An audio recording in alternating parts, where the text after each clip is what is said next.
This is the one that came out the right side, and this is what a proper engine mount should look like.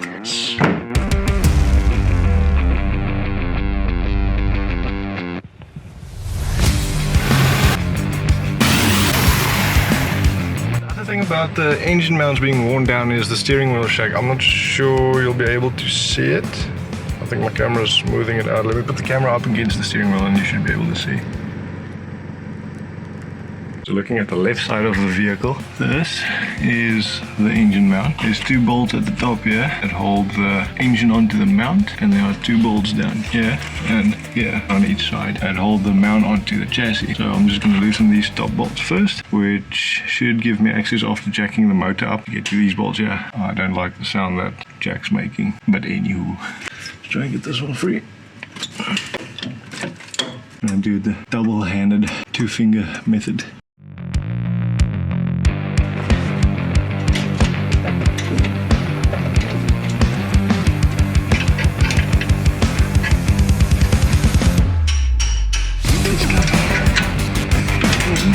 Use this one.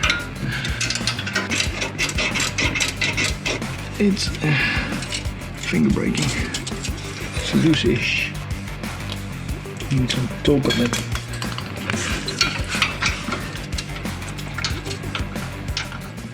There we go. Know what I'm saying? Ow. So this should be able to slide out somehow. No.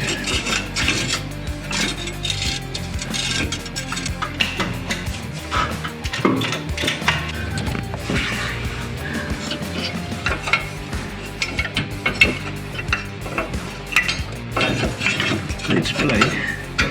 Do I have a brake?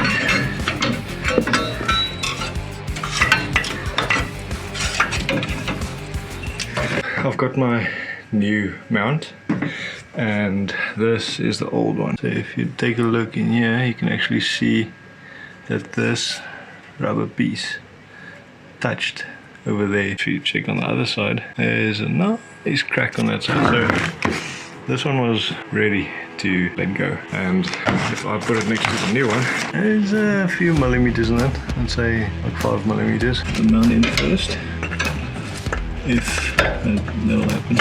Okay, there it goes. Then I'll just lift it up so that it actually goes through that little. Okay, where is it? Okay, there we go. Then I'll put it like that, and then try and get this other plug in.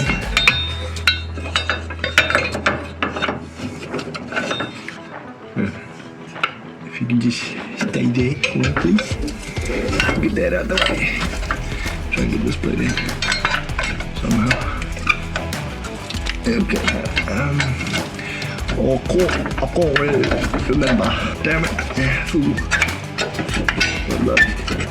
What's that like that? Oh yeah. So you just put it on its side, slide the plate in, and you're good to go. So now I have to try and echolocate the bolt holes.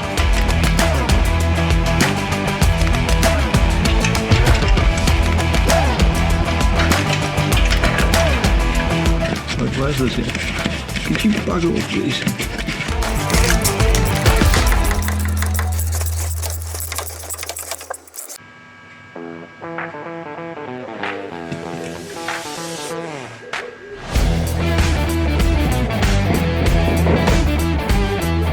On the right side, I loosened these two bolts and jacked the motor up slightly, and this is what's happened. This mount has just fallen apart. I'm so out of breath right now, but this is the one that came out the right side, and this is what a proper engine mount should look like. It literally just came out in pieces. I mean, for a engine mount to last 230,000 k's, it's asking a bit much out of a diesel motor. It's a good thing I'm changing these. I didn't record it, but I actually struggled for a long time with this one to get it in, with this like extra protection plate or whatever you call it. All it was, I just had to jack the motor high enough. It was a bit pulling on a few things, but honestly you just have to jack it up high enough and then you should be able to get it in. Right guys, that's going to do it for this video. Hope you enjoyed it. If you did, please consider subscribing, giving this video a thumbs up.